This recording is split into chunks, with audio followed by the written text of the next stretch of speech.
Hey Sarah, welcome to the I Hope They Hear This podcast.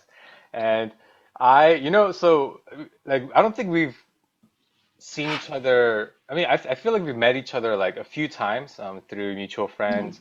My wife knows you, um, but I feel a renewed kinship with you after the I'm sorry, after the When I Grow Up podcast that Blair does.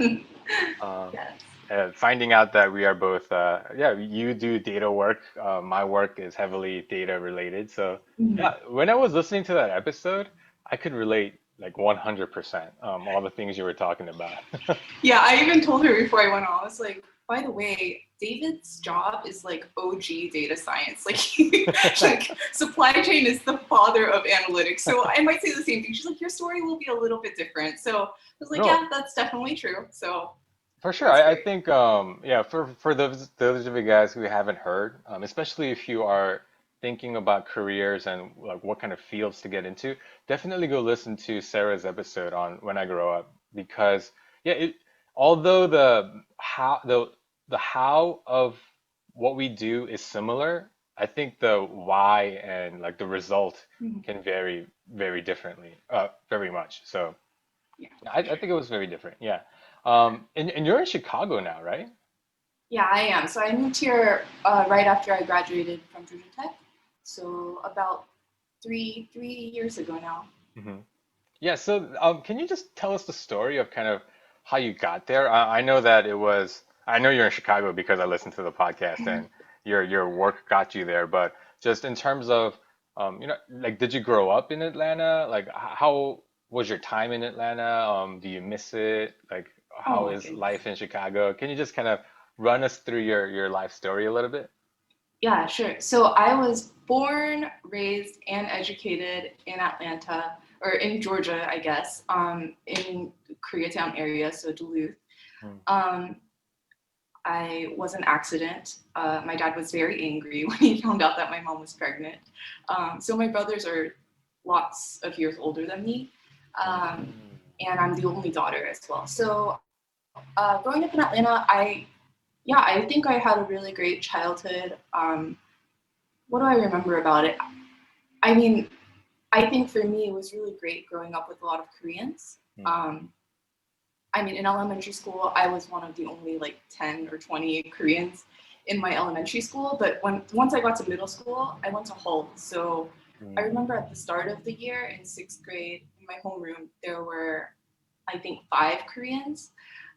And then at the end of the year, there were like 12 just in my homeroom alone. So, yeah, I really enjoyed just growing up in that kind of community, and I spent a lot of time in church because my uncle was actually a pastor when I was growing up. So Oh. I was born attending that church, and I attended it until I was about 10. And Wait, can I ask you a yeah. question? So you mentioned that you knew that you were an accident. Is that something that your parents just like readily told you about? Oh yeah.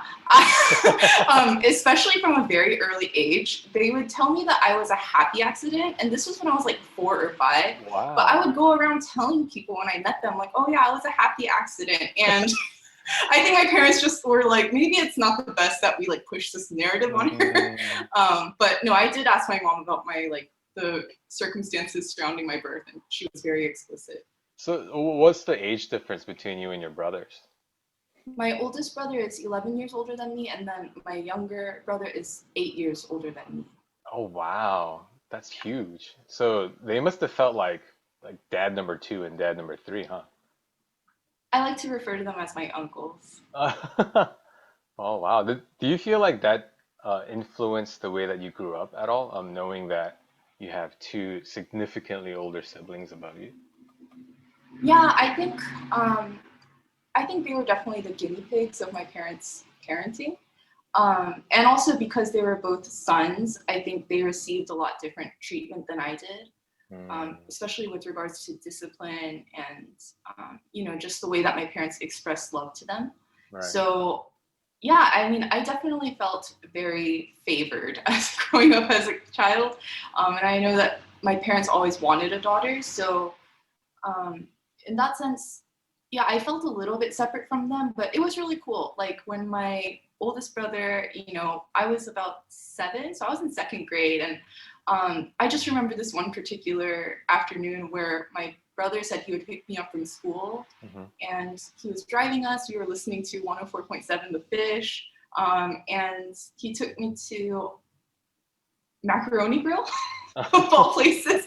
And I remember trying focaccia there for the first time, like this really nice bread. And Huh. I just remember thinking like, oh, this is so cool. Like it really was like having an uncle. And um, yeah, so I think I definitely grew up a little bit as an only child because once Hmm. I was 8, both of my brothers were out of the house. So I think that definitely influenced a lot of just the way that I interact with other people and, Mm. like a little bit of only child syndrome, maybe.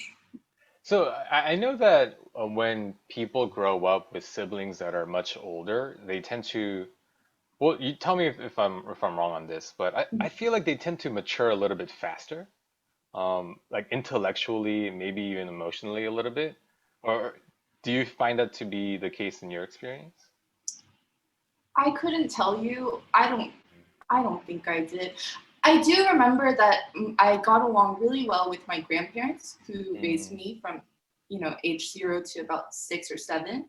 And I remember specifically that one of their friends, one of our relatives, much older relatives, came from Korea, and we took her to Stone Mountain and the whole Atlanta shebang. yeah. And when we were there, I was about 5, and I remember that she eventually started calling me Onni, which is like the Korean honorific for somebody who's older than you, because Right. she was like, you know everything, you can be my Onni. So I Mm, definitely had a streak where I got along with older people, and that's kind of how it's been for me throughout my entire life as well. Like I get along really well with like people in their 40s, and this has been true since I was about 20. But I oh don't wow. think that necessarily translates into emotional maturity, right? Like Mm, my interests lean a little bit old.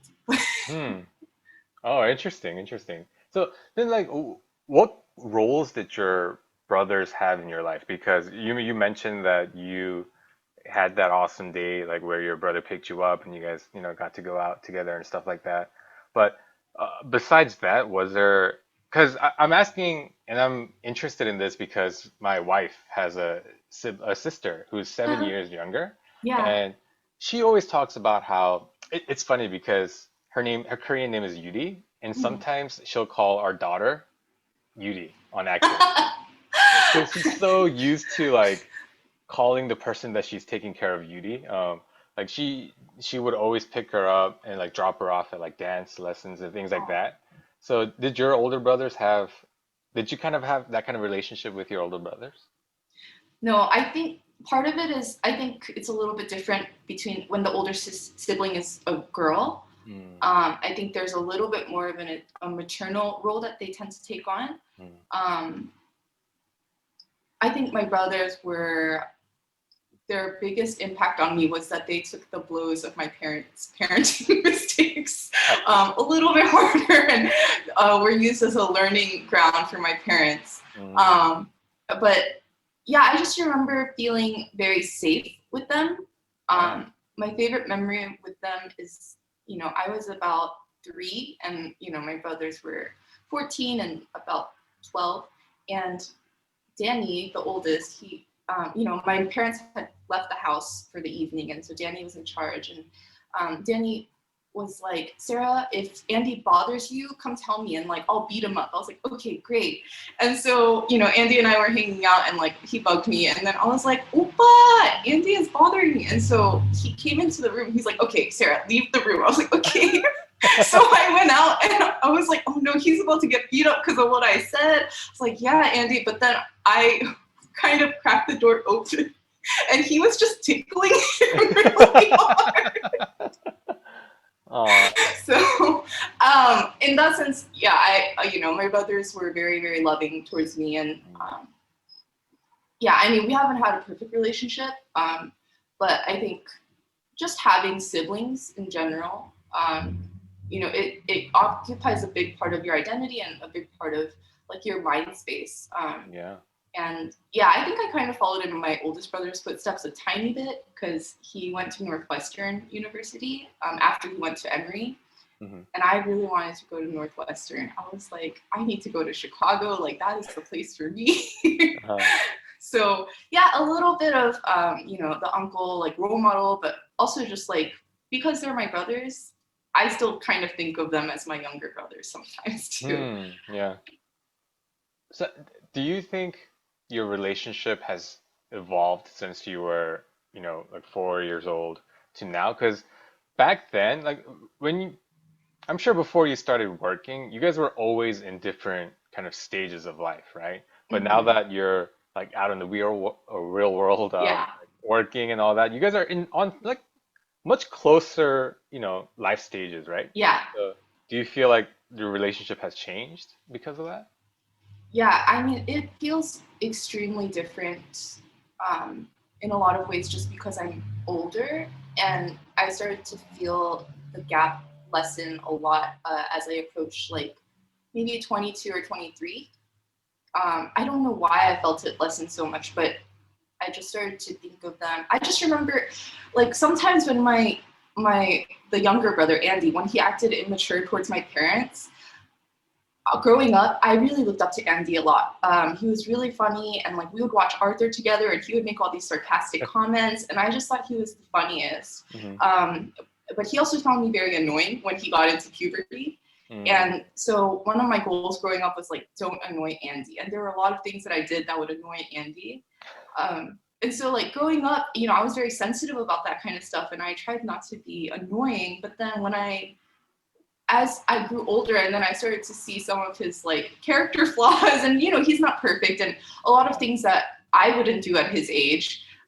Then at that point I was like, I don't care if Andy thinks I'm cool or not. Like, I don't think he's cool. Like, I love him, but like Right, sometimes he does things that I'm like, you're a fool. So in that sense, right. like I think I feel a little bit closer to them in that they're not untouchable, right? They're not Mm, people like who lord their like whose opinions I pine to like get approval of. right.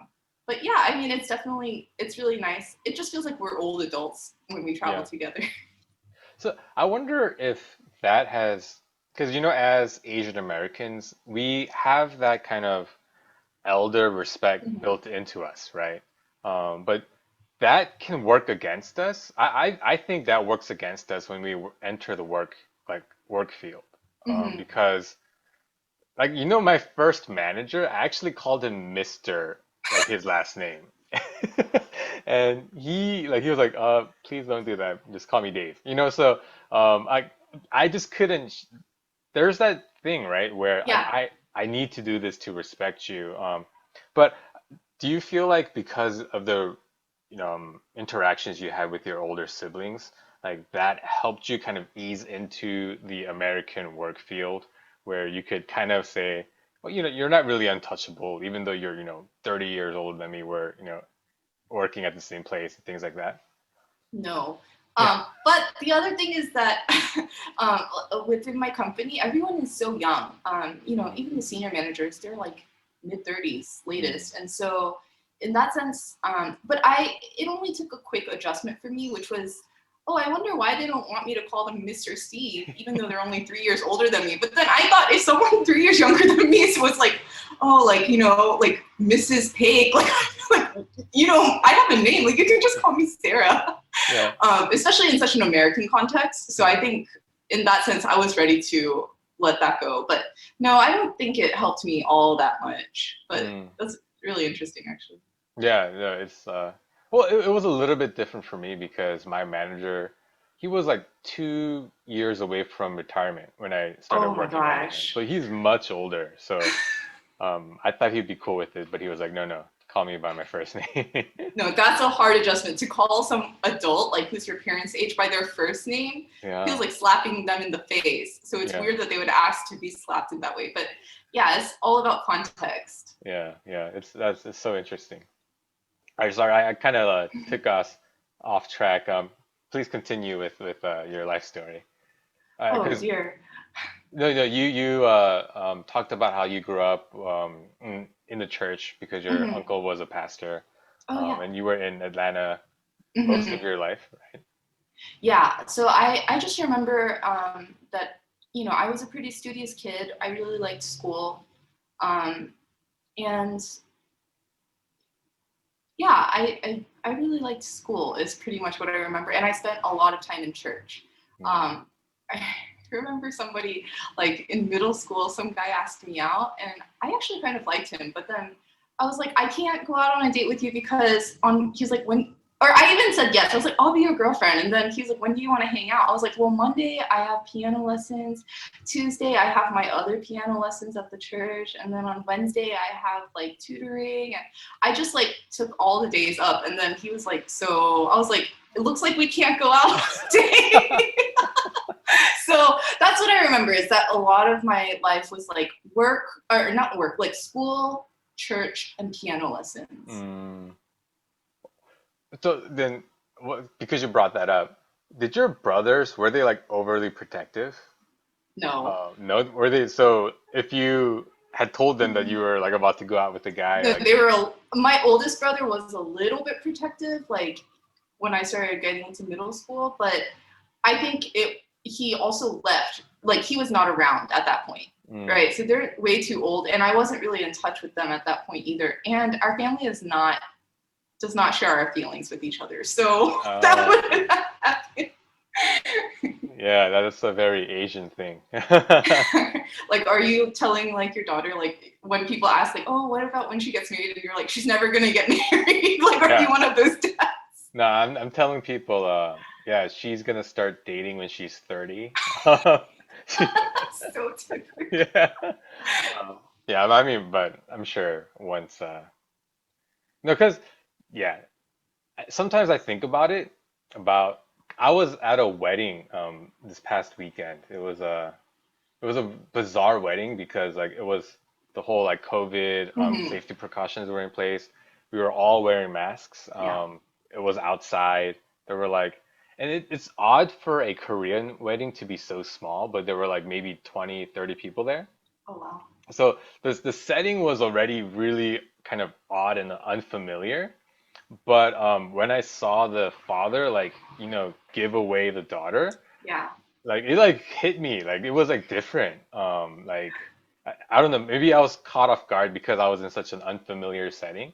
But right when that happened, I was like, oh, like I'm gonna have to No. do that one day. And like, I don't know if like I can handle that emotionally. So I don't like to dwell on it too much. You still have a little bit of time. You Yeah, still yeah, have some no, time. for sure, for sure.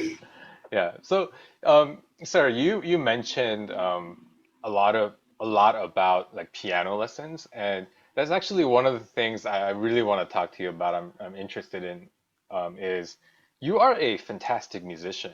Like you are a Oh, fantastic thank you. pianist to Thank be, you. yeah, to be specific.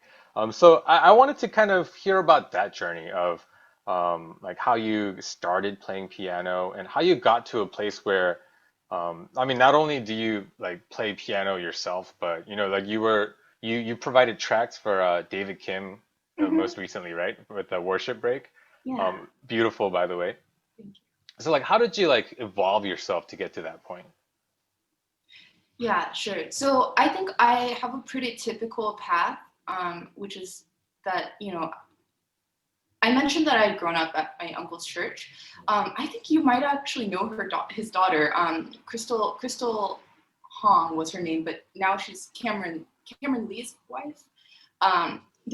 Anyways, so she was about my oldest brother's age. So she's, 12 or 13 years older than me. Hmm. But I remember when I was like 3 or 4 that she was playing piano at my uncle's church, obviously, Hmm. pastor's kid. But she was really good. Like she and I know that I grew up with her, but even as a 5-year-old, I was like, oh, she's really good. And I remember that there was a jazz pianist, a Korean jazz pianist named Park Jin-woo. Okay. And he was kind of known in Atlanta, and he came through, and he basically found her like playing at her dad's church, which was very small, like 200 people, and he was like, come with me, like I'll take you, and like you can tour with me or whatever. So she was Wow. really good. So I grew up watching her, and then when I was, 3 or 4, I told my parents like, "Oh, I really want to play piano." Watching her, and my parents were like, "This is so useful," because we were going to make her play in church anyways. And so I started taking classical lessons when I was 5, Mm. and then around age 7 or 8, it started getting less fun because it was like very strict. Just like, playing at competitions, which I found extremely stressful and not fulfilling, and I did not like it. And both of my brothers were also forced to play piano, and they also hated it. And Andy, he hated it, but he was pretty good. He still had to play until he was 15 or 16. And so that was kind of the pattern at our house. But she had also, my cousin had also had a 6-month stint with a worship director at Victory World Church.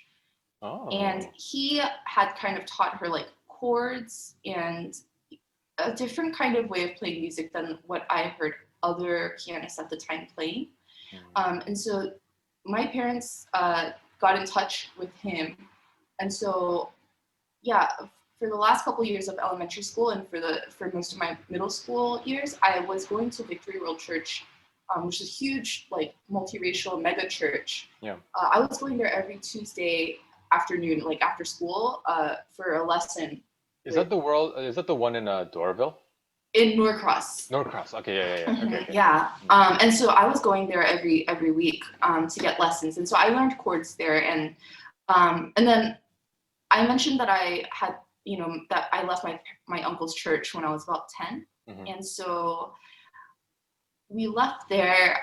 Actually, the last week that I was there, he made me play second piano, so like holding strings, while my cousin played first piano. So I was very young, right? I was 9 or 10, and I remember I messed up really bad. Like, it sounded awful, but he wanted to train me up, and so that's why he put me on. And I just remember the sound man and me, we made eye contact and we were laughing so hard because he heard how bad I sounded. But anyway, so that was the first time that I played. And then my parents started attending a church in Jonesboro.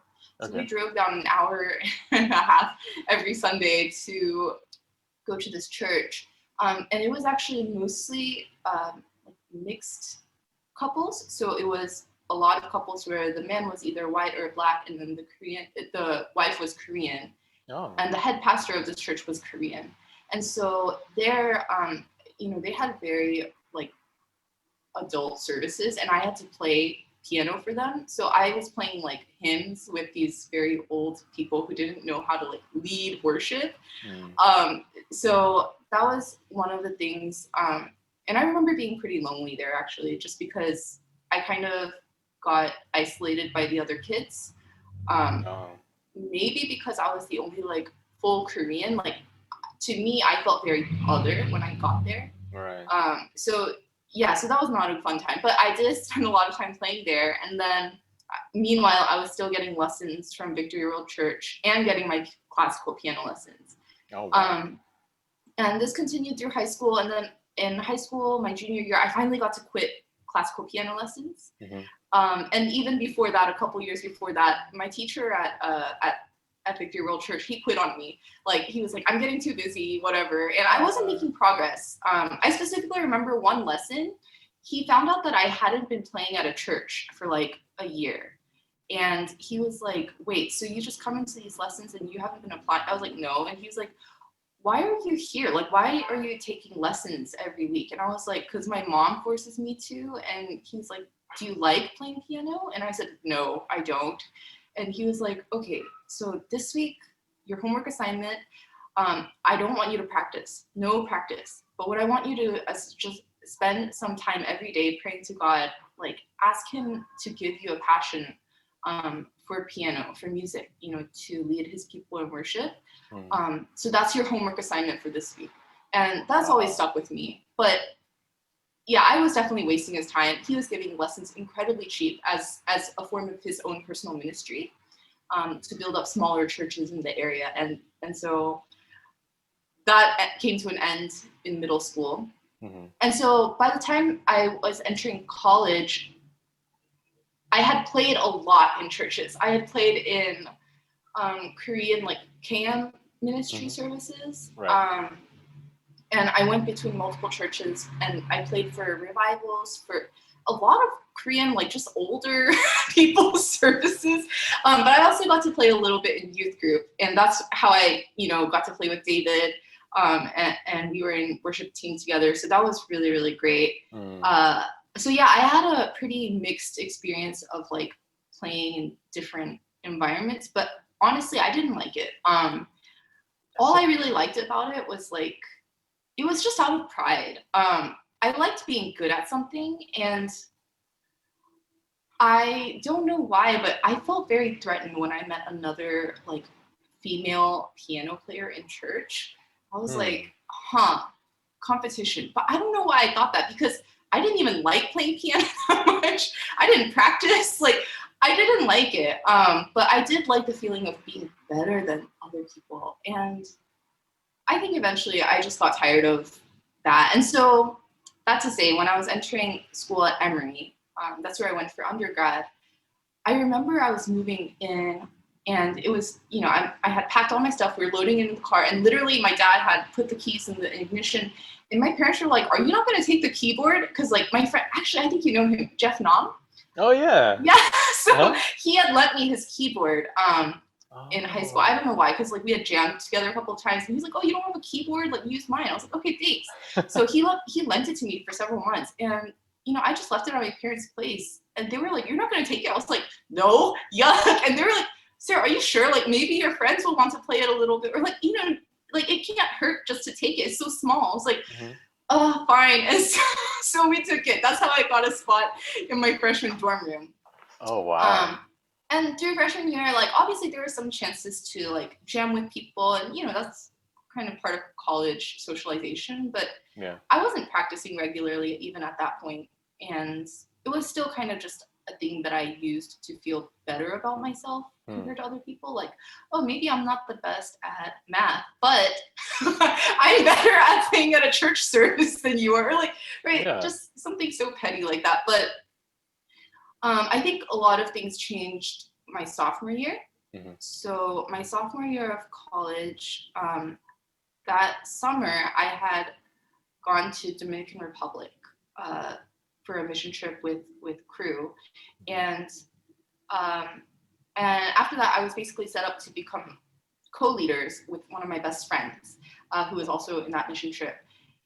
But then something happened, and my mom basically told me, like, we don't have any money to send you to college. Don't tell your dad this. So, like, we're kind of like, we're just a little bit tight right now, and like, it would be really helpful if you just deferred a semester. I was like, I'm supposed to start school in Wow. 2 weeks, and I'm supposed to be like God's servant. Like, I committed myself to being a leader. Like, this is how God is going to use me. Because, I was very on fire after like having done a lot of evangelism and discipleship in Dominican Republic. Yeah.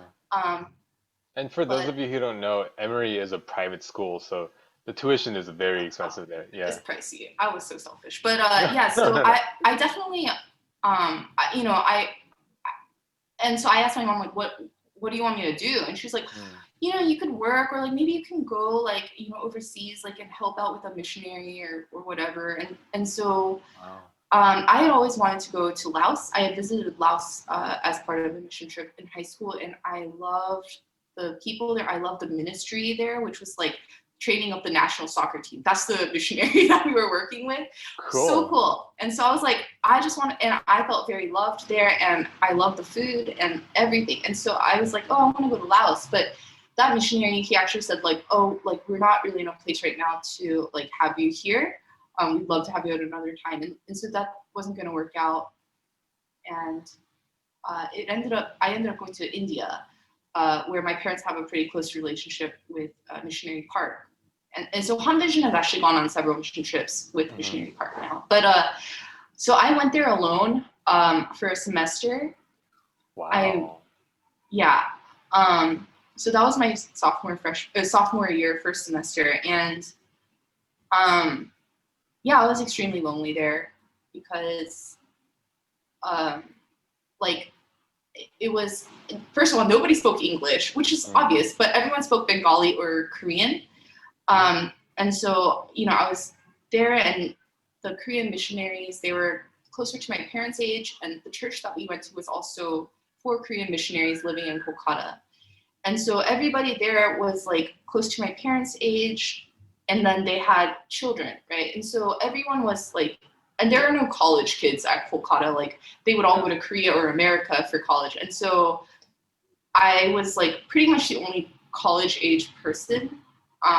No one spoke English, and all the kids kind of didn't know how to view me. They're like, "Oh, 미국에서 온 누나," like, do you know? They just like kind of saw me as like this very like exotic, like, "Oh, American," like, Yeah. uh, like Atlanta. Right, There's no right. Atlanta 아니고 Atlanta. Like they made fun of everything, and it was just nice. But again, I was extremely alone, and there were lots of days where I was just bored, and um, spent a lot of time on YouTube. Actually, I had to kind of be careful because there was limited internet, so. A lot of times I would hear the missionary be like, "Oh no, we ran out of internet again. Like we have to buy more." And I knew it was because of me. But anyways, so I watched a lot of YouTube, and there I started to watch a lot of videos with like gospel players. Mhm. So in high school, I had pretended to be interested in this band called Snarky Puppy, and they do like jazz kind of fusion. I Hmm. just kind of, I mean, it was fine, but I kind of just pretended to like it because of a guy that I kind of liked at the time.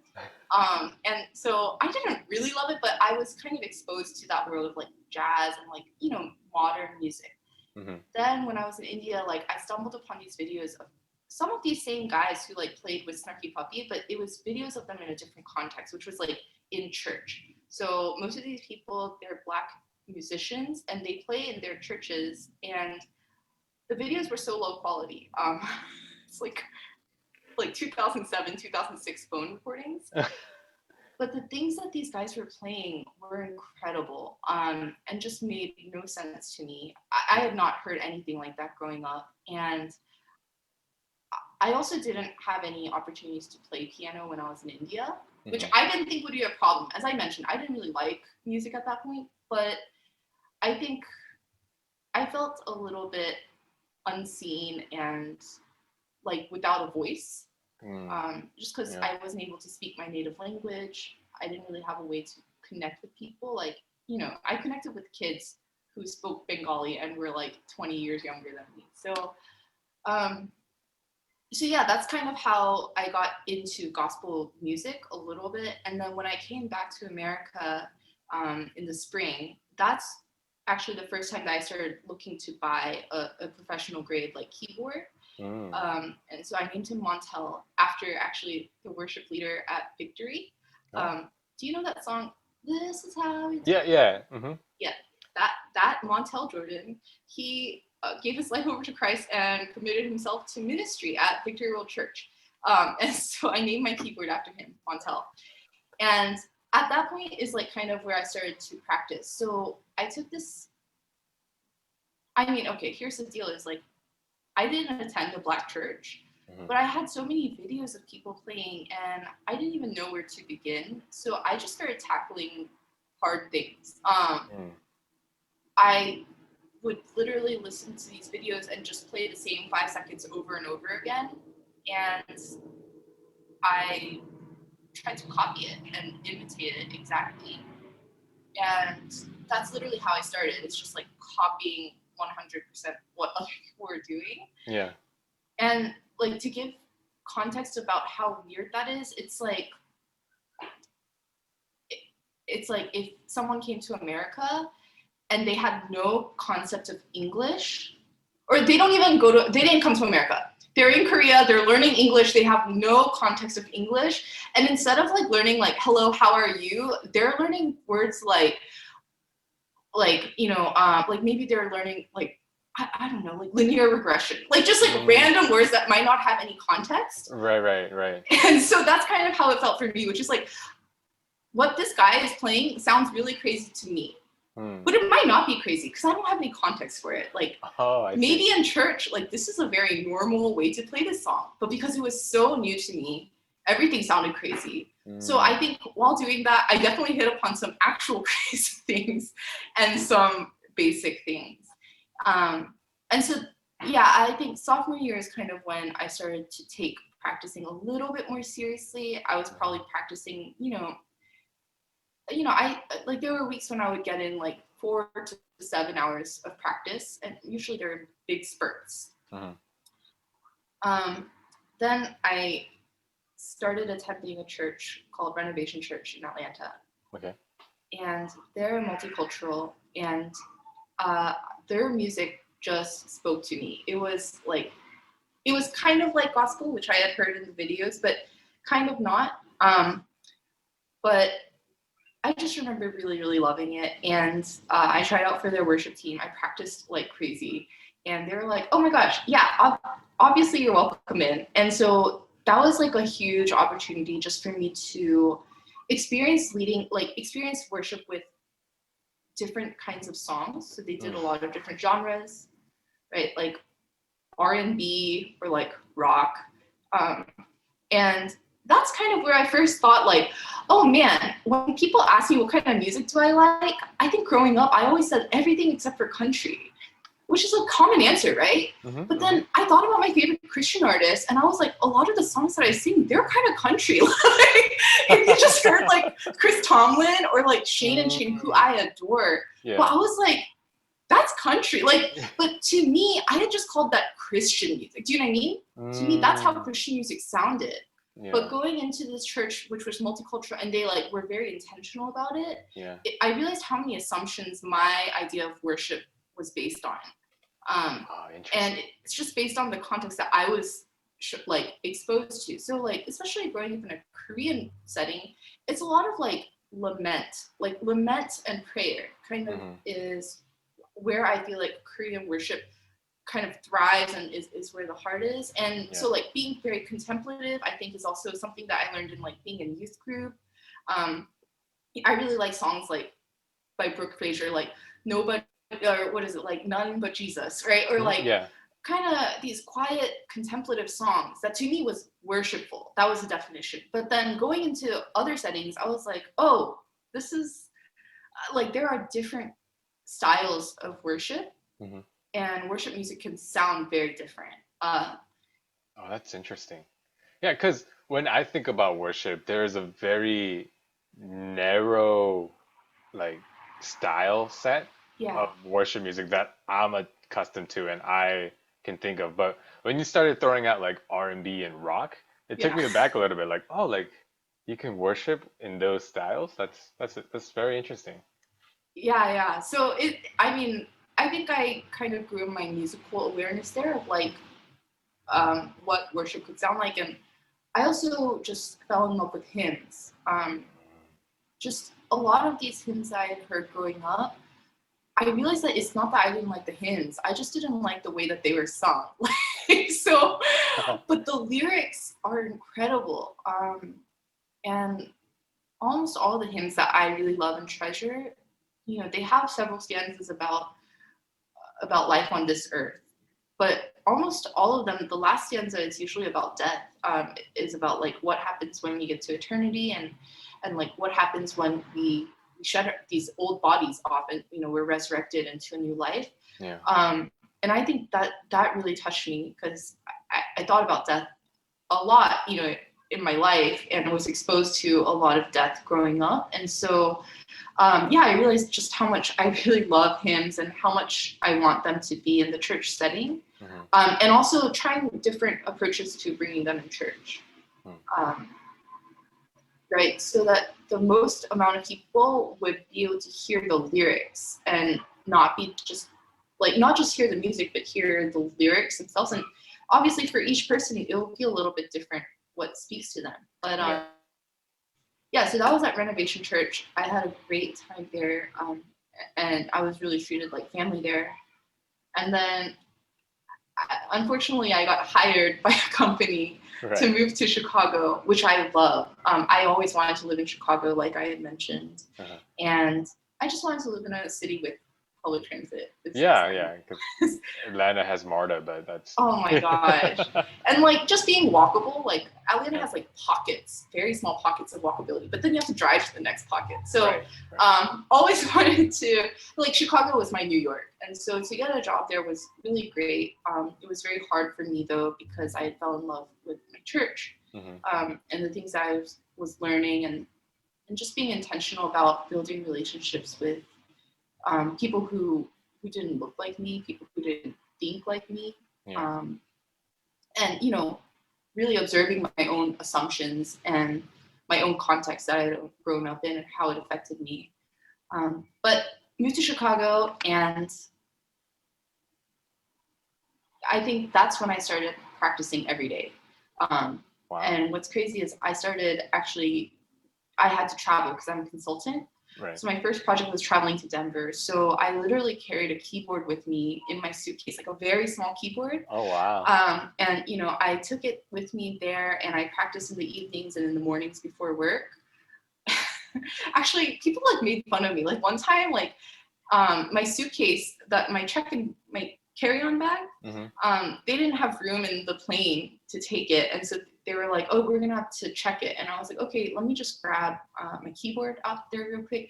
And so I opened up my suitcase and I pulled out my keyboard, and the person next to me was like, "Oh, what are you gonna do? Are you gonna do a concert for us right now?" Like I was like, "Dude, I literally just had to take it out because like I need to check my bag." Like, no, I'm not gonna play you a concert.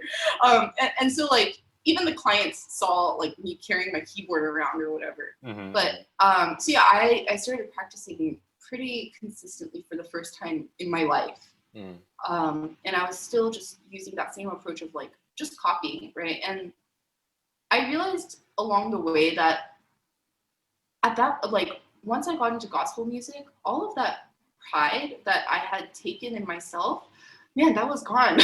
It's gone so quick. Because they were so, because it was just such foreign stuff to me that I had never heard before. Mm. And the level of musicality that church musicians have, like, I'm not sure if you're aware of this, but like the musicians for all the big artists, like Beyonce, Jennifer Hudson, Yeah. they're all church musicians and they're all known within the church music network. So like I Oh, know Jennifer Hudson's keyboard player. Like I know wow. I know like Beyonce's organ player. Like all of the church musicians in the Black church community, like they are the ones who then ended up getting called for these large gigs, right? So Wow. Uh-huh. Spanky is from Philadelphia. He plays for Lady Gaga, and like that's kind of reputations that they have, and that they build. Hmm. And I mean, but I remember specifically one time at a revival at Hum Vision, one guest pastor had come, and he was like from Korea, but he was preaching and then he started to sing some song Hmm. that he had not told me that he was going to sing. But he looked at me like, okay, let's play. I was like, okay. And so like, I was like digging around the keys trying Yeah. to find his key. And I played. And afterwards I was like, I didn't appreciate that. But then afterwards I was like, that was actually really fun. Like Mm. the challenge of that, and just thinking on your feet so quickly. But Yeah. like what I had gotten was just such a small taste of what I've experienced attending Black churches and being like playing music there is Hmm. just, I mean, like so many things are not planned. There have been so many times when pastors just start singing random songs. They're like in keys that I don't know. And so we have like 5 seconds to catch them, Yeah. find their key. And at the end, they're like, that sounded really nice, band. I'm like, okay, I'm glad because like you didn't tell us you were going to do that song. I'm like, I have never heard this song before, so I'm really glad that you liked it. Oh, uh, wow. so like, I do, yeah. So all of that kind of pride that I had taken in myself Hmm. really went away, and also like a lot of the laziness that I had experienced.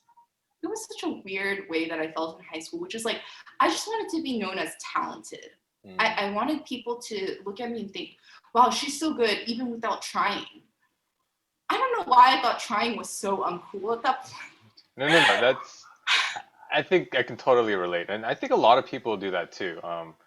Where, I mean, I've had friends who literally like kind of hide to go study so that when they like get a good grade on the test, they can be like, you know what I mean? Like, I think that's a pretty common thing amongst, especially amongst Asian Americans. I think Oh man. um, there is something embedded in us where we want to be like innately better than other people. Like something with our genes is good or something. I don't know. I don't know what it is, but I can Just by totally birth. relate. I'm just great by birth. Exactly, Uh, exactly.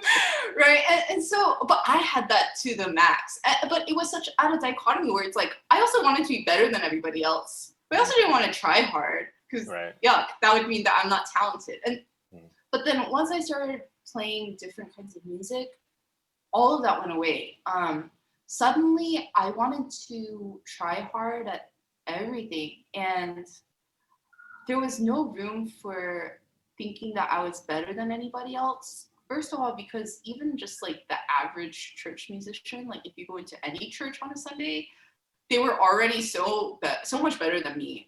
They already had so many years of experience ahead of me, like um, playing all these different kinds of music, playing in such a demanding setting, Hmm.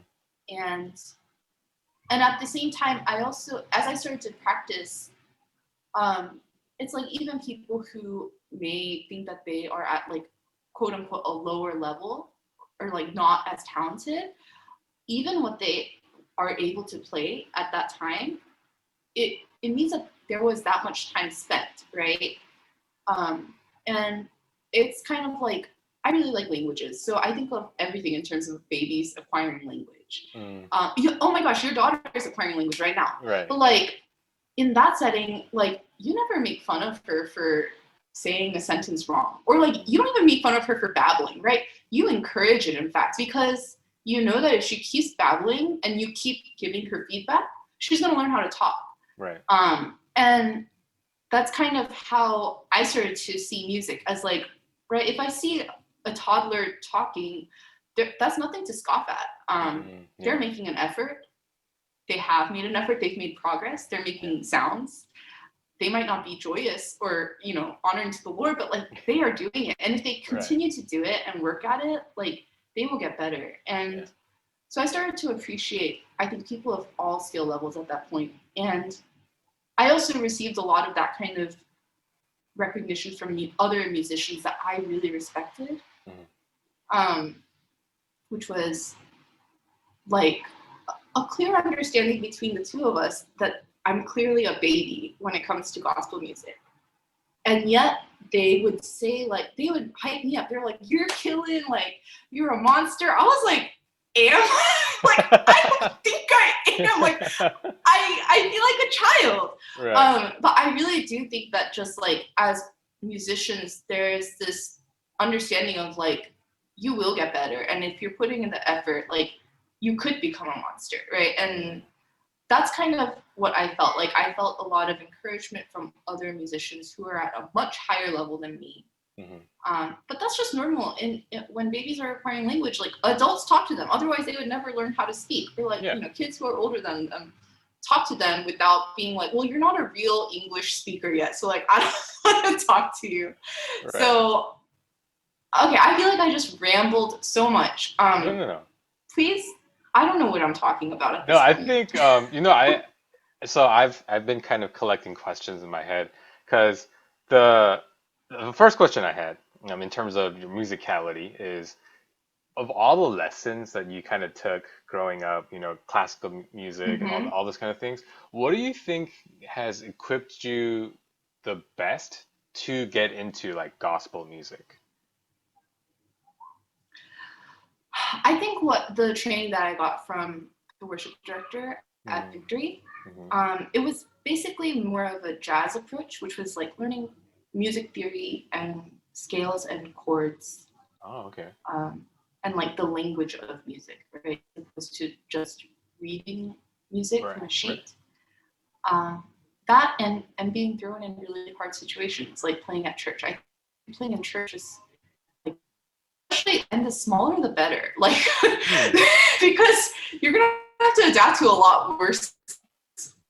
Like there's tend to be a lower level of like musical comedy than you have Hmm. to have. So and taking jazz lessons was kind of the most helpful for me. Yeah, that makes sense because when I was younger, like I took a lot of piano lessons, but I don't remember anything. I think I remember the last song that I learned, which is like I think it's like Turkish March. Um, like the I know kind of how to play it because of Yeah, muscle yeah. memory, but only like a little bit of it. But like in terms of like anything else, I feel like all those years of lessons hasn't served me well at all. But like recently, I started. like learning that there are chords you can play on the piano. So um, Yeah. like I've been dabbling with that, and now I can like kind of like when I hear other music, I can kind of find the if I can like understand the chords of the song, I can kind of like play it out. So like Oh, David, no, it's nothing. Like my you stumbled upon gold. You have opened the gates. yeah. But it's but to me it's like man, like if I had learned this instead of just learning how to read sheet music, like that would have served me so much more. But it's cute because for some reason my daughter really loves the Happy Birthday song. So I figured out how to play it on the piano one day, and like she like gets so happy. So like it's those things like Oh, where I see yeah. like oh like man learning chords is so useful because like you can like actually like you're right, it opens up gates to like so many other things. So oh that's good to know. Yeah, guys, if you guys are if you want to get good at music like Sarah, yeah, chords, learning that's where it's at. Or if you want your kids to understand music, um, Mm, my parents have apologized to me so many times. They were like, "Sorry that we made you do all those classical lessons. Like, we were so ignorant. Like, we didn't know. That's just what everyone did. Is we all just sent our kids to classical lessons. yeah, We assumed that was the way." And my parents said, if we had known earlier, we would have just started doing jazz. yeah, Um, So I do hope that more people get to experience music as a spoken, like as an oral language, mm, and something like a conversation that happens live, as opposed to just reading static notes on a page. right, Right, that's valuable in itself. That's just one part of music language, though. So yeah, yeah, I do hope lots of people get to experience that joy. yeah. And as I was listening to your story, one thing I really appreciate about you is that you were very open. You're very open and like you didn't like all the times of like loneliness, like you weren't shy about sharing it. And even like with you struggling with kind of the pride aspect of your talent. Mm-hmm. Um, I I'm glad you brought those things up because I want to ask if do you feel like those things influenced you or like motivated you maybe even to getting to where you are now? Or do you think those are just kind of obstacles that you needed to overcome at that time to, become who you are today? With regards to the pride, I think that was something that needed to be taken care of. Mm, Um, I don't think it's possible, or I don't think you can grow healthily with that level of pride, with a combination of like inaction, right. right? So if you want to be good, but then, and like having a spirit of like covetousness, like coveting what other people have without wanting to put in any work Hmm. because of said pride, that's no way to excel at anything. And so that would have really hindered me. That was something that the Lord had to do in me for sure. When it comes to the loneliness, I think that actually does play a lot into it, uh, because, like I mentioned, like I had no interest in music really, for music itself until after I came back from India. I just think being alone in India really, um, it put me in it, like it was really great because I got to spend a lot of time reading and contemplating the word, and just praying and really depending on God for even things as simple as like companionship, or um, right, things that I hadn't had to really rely on Him for before. Right. And I think also just in terms of like language, not being able to communicate with people well. It's something that I took for granted, like speaking English with people. Yeah. Uh, but when I actually met an English speaker, there was a kid who was also in India for mission trips. Hmm. He was hanging out with a much hipper, more modern missionary who like sent him all over India and like let him meet a bunch of college students who like spoke English with him. Uh-huh. But after he finished his travels all over India, being all fancy and like visiting the Taj Mahal, he finally came back and all the disciples were like, "Oh, it's like Shadi, Andrew's back. Like you get to meet him." I was like, "Okay, great." And I met him, and if I had met him in America, I would have no thoughts. But Mm. man, he was the most interesting, most engaging person that I had met, and that was like month 4 of me being in India, Mm. and we just talked about dumb things about like the lack of toilet paper and like Spanish conjugations of verbs. But I just remember like I was like, I will marry you right now. Uh, Like that's how much I missed speaking English with yeah. somebody who was from the same context that I was from. And so um, I think in music I definitely found a lot of language in that sense. Mm. And yeah, just I think to learn somebody else's language requires you to be humiliated a lot, right? Like as a child, it's expected that you're gonna suck at something, but Yeah. when you're an adult, it's like okay, like you're old enough, like you should be somewhat good at things. But to enter a new context and say like I want to learn what you guys are doing, requires that you really submit yourself to them. Like, like they can be teaching me. I'll be like, I don't like that finger. Or like doing, but it's like, okay, Sarah, this is not the time for you to be giving your opinion. Like you need to Mm. shut up and listen.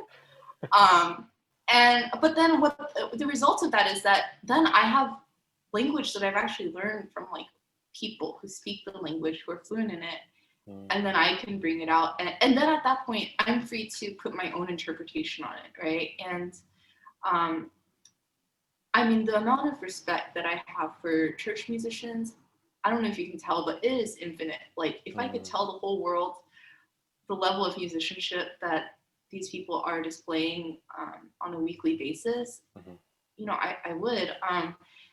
And so, yeah, I think being lonely and not having control over the way that I was able to communicate with other people pointed me into a direction of like communicating with people who, yeah, sure, they were a different context, but not so different in that we both have the same faith, right?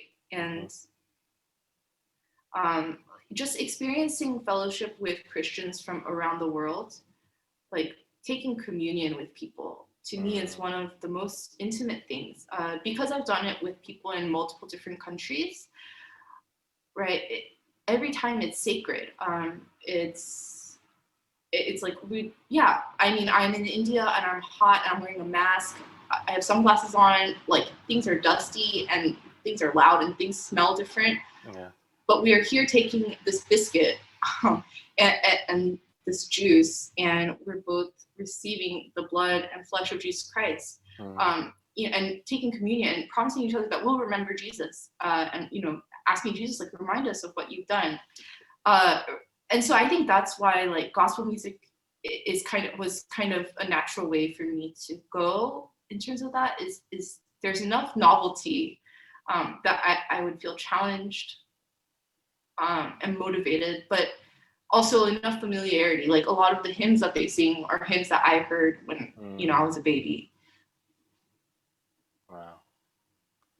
Man, that's so like it's almost like music became like a secondary language for you to be able to relate with other people, huh? Oh yeah, I Yeah. definitely feel that way. Wow. That's amazing. So I want to ask, sorry, do you have a hard stop? I know we're kind of sort of No, nearing I out. don't. But I'm sorry if you how much you have to edit. Like, No, please feel free to edit no, whatever no, no, you need. no. This is all great. This is all really good. Well, one last question I wanted to ask you regarding music.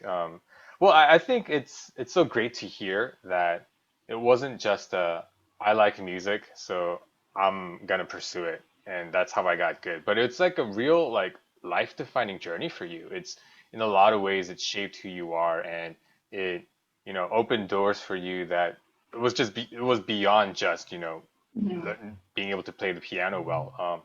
So that it's so cool to hear how music kind of how you were able to use music in your life to uh, in that way. And it's interesting because it's so different from what you talked about on the When I Grow Up podcast. Because like it's like like this podcast is you're so focused on music and it's like all about like learning the language and all that. But on the When I Grow Up podcast, it was all about data and yeah. So it's kind of a I almost feel like I'm talking to a different person, but I'm glad you got to dive into how yeah it's really shaped your life. But I wanted to talk to you about kind of the multicultural aspect of your church background because that was another common thread that I saw or I heard in your story. You kind of grew up. I mean, you started out in the Korean church, but um, you grew up in a lot of different multicultural churches along the way, and you're at a multicultural church right now, right? Hmm.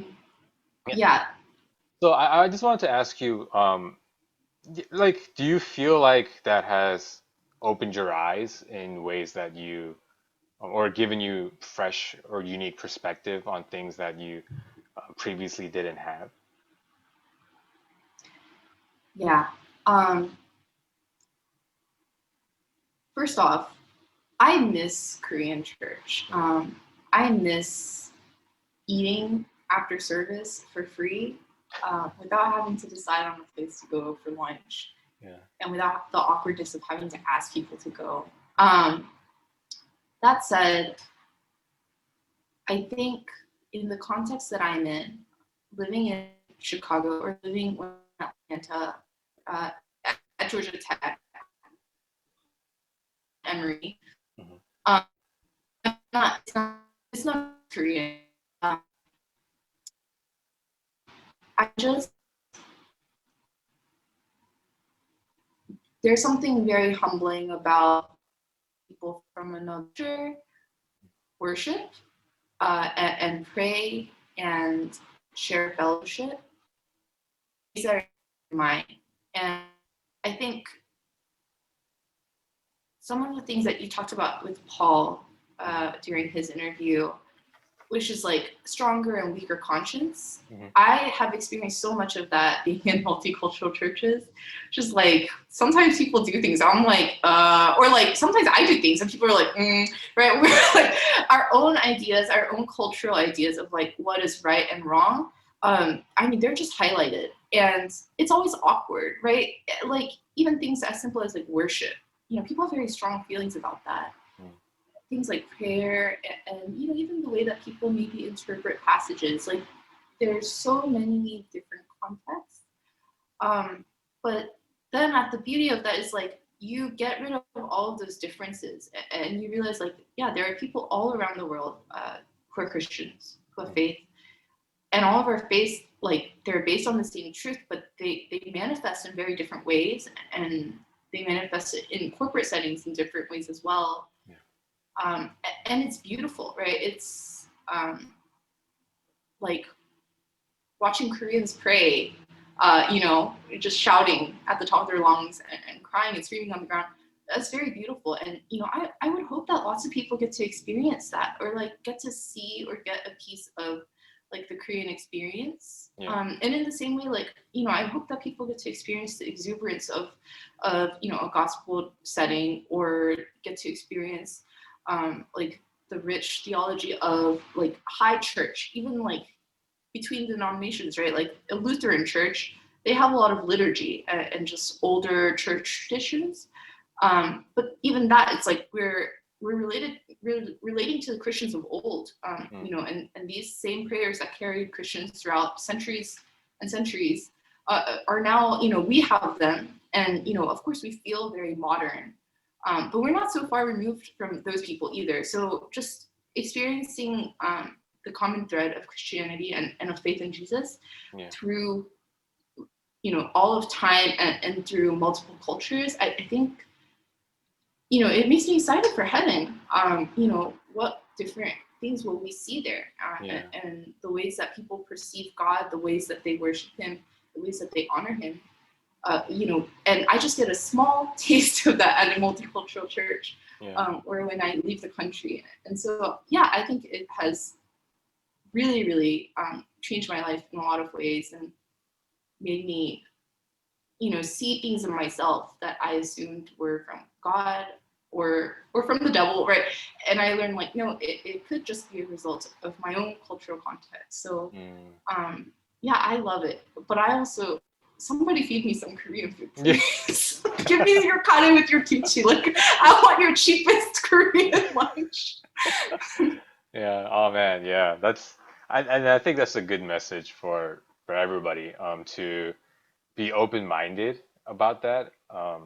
And being open-minded enough to accept the cultural context that other people are coming from, so that you don't automatically interpret it as sinful, or like, because remember we were talking about earlier how we tend to uh, want to be better than everybody, just we're born better, right? Like we have that kind of innate pride that we always have. So it's easy to look down on other cultures, but yeah, hearing that you, with all your experience in other multicultural settings, that it opened your mind to like accepting those.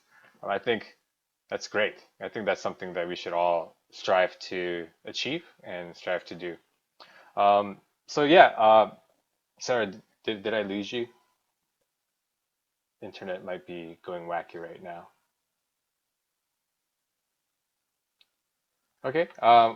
Well, if anybody, okay, I lost Sarah. Well, thank you guys for listening. And if you have any feedback or anything like that, please feel free to contact me at ihthtpodcast@gmail.com, or on Instagram at I hope you hear this, or on Twitter at IHTHT And please go check out Sarah's Instagram at sarah.pack. She posts musical stuff every now and again. It's really good. Um, so yeah, thank you guys for tuning in, and we'll talk to you next time. Um, yeah, actually, I Are did you do good a to wrap it up? yeah, and I did a wrap up thing, but now that you're back, I always do ask I always ask my guests if there was anything that they wanted to share that I didn't get to cover, or I didn't get to mention. Is there anything? No, I don't think so. I think David, since you brought up your own musical journey, Yeah. um, having listened to the podcast and the way that you are able to actively listen to other people and digest that information, analyze it, and spit it back out with your own interpretation, I think you have a very promising future in music. It doesn't have to be to any kind of predefined level of, skill, but I do think that um, that's my take on your musical abilities and your skill set. Like, I think you have a very good skill set in place that would set you up for very rapid growth. Oh wow, thank you. And that's really good advice for other aspiring musicians out there as well. That active listening skill. Oh, so hey, thanks for that. That's very encouraging. I'm glad. Yeah. Well, again, please. Well, is your Instagram public? I don't want to tell people about it if it's not Oh public. my gosh, that's a whole nother story. But if anybody follow requests me, I do accept them. Okay, okay. So, but because occasionally you put on your stories just beautiful, I guess you call it renditions of hymns and things like that that you play. Thank I always enjoy them, so I wanted to tell my listeners about that. It's Sarah.pack, right? you. Mm-hmm. Yeah, Sarah.pack on Instagram. Paik. Yes, yes, yes. Sarah with the H and a Uh-huh. Paik. Please make sure to follow, because yeah, you're doing yourself a favor.